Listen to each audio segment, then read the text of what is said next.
In this next video, we're going to look at how to write inequality statements from verbal statements or word problems that involve multiple steps to solve.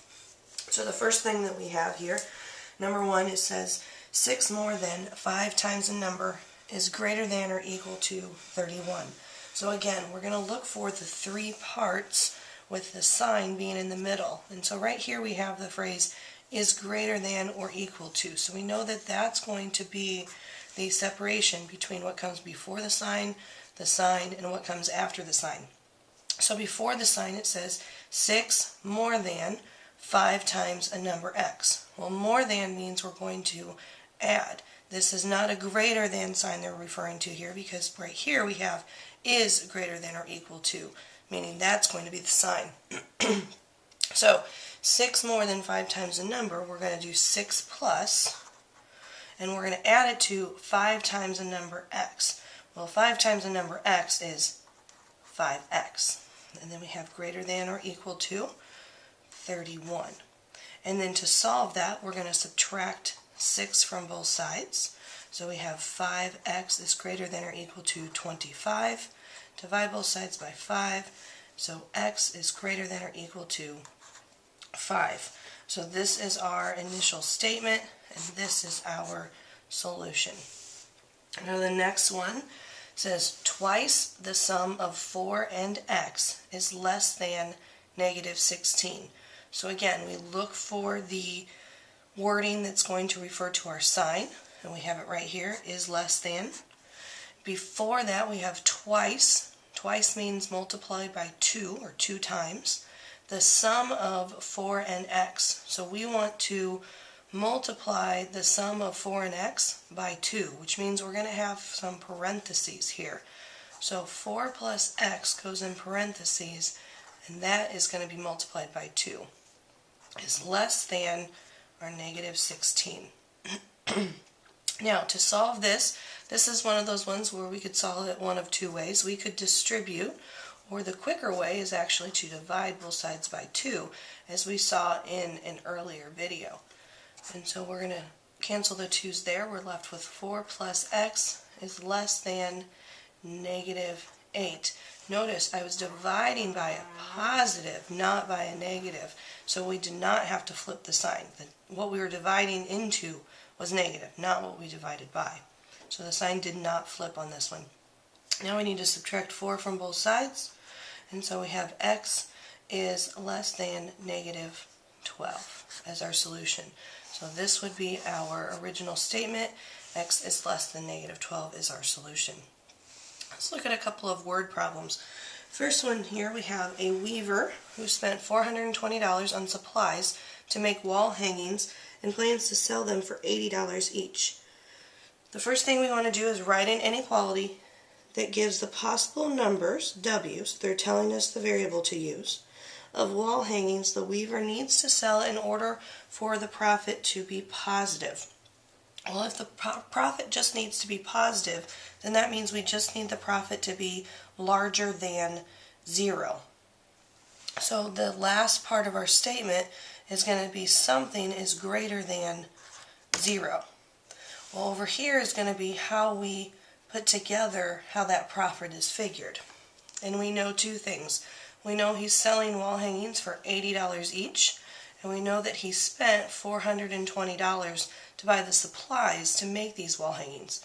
Well, the way that profit is figured is you take the amount of money that you brought in, your income from selling product, and you subtract anything that you spent to make that product. And so we're going to take 80 times w. W, of course, we're told represents the number of wall hangings he sold. He sells them for $80 each. So 80 times w is going to give us how much money he brought in from selling however many he sells. From that amount, we need to subtract $420 because that's how much he spent in order to make these wall hangings. And so we want the amount of money he brings in, 80 times w, minus his expenses, 420, to be greater than 0, giving him a positive profit. Part B then asks, what are the possible numbers of wall hangings the weaver needs to sell in order for the profit to be positive. So in this step, we're being asked to solve the inequality we wrote in part A. And so let's recopy that down here. 80W minus 420 is greater than 0. We're going to start by adding 420 to both sides. So we have 80W is greater than 420. And then we want to divide both sides by 80. And we get a decimal here. 420 divided by 80 is 5.25. Well, we're dealing with wall hangings and the sale of wall hangings. You can't sell 0.25 of a wall hanging. So in order for his profit to be positive, he needs to sell 6 or more wall hangings. Because if he only sold 5, that would be 5 times 80. Well, 5 times 80 is only 400. If you were to subtract out the 420 he spent, that would give you a negative profit.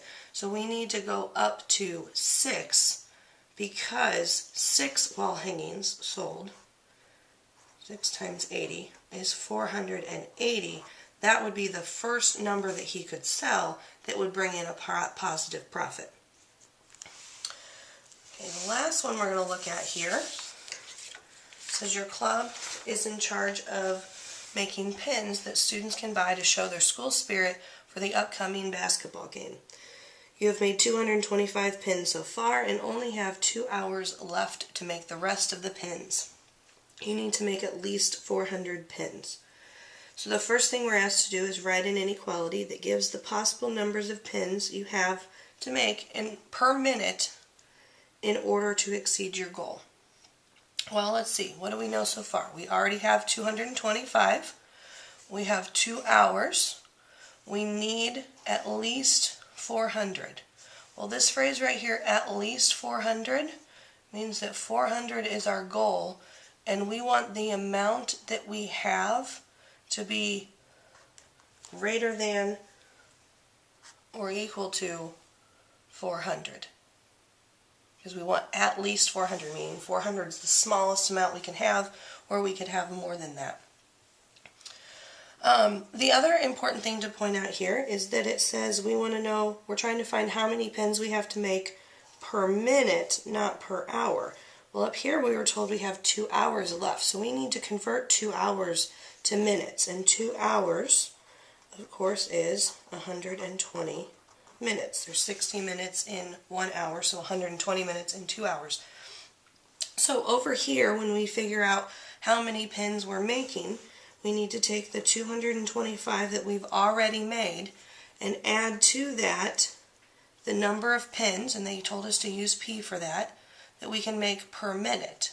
And we've got 120 minutes, so it's 120 P. Now down here it's asking us to solve. What are the possible numbers of pins you have to make per minute in order to exceed your goal? So we're going to recopy our inequality that we wrote in part A and solve that. So we're going to subtract 225 from both sides. So 120p is greater than or equal to 175. Divide both sides by 120. And we get P is greater than or equal to, and again we have a decimal, 1.4583, and that 3 is then repeating. Well, again, we can't make a part of a pin, and so we need to know how many whole pins per minute do we need to make in order to exceed this goal. And so if we only made 1 pin per minute, that would only be 120. 120 plus 225 is not more than 400. And so we need to say that we need to make 2 pins per minute in order to exceed our goal.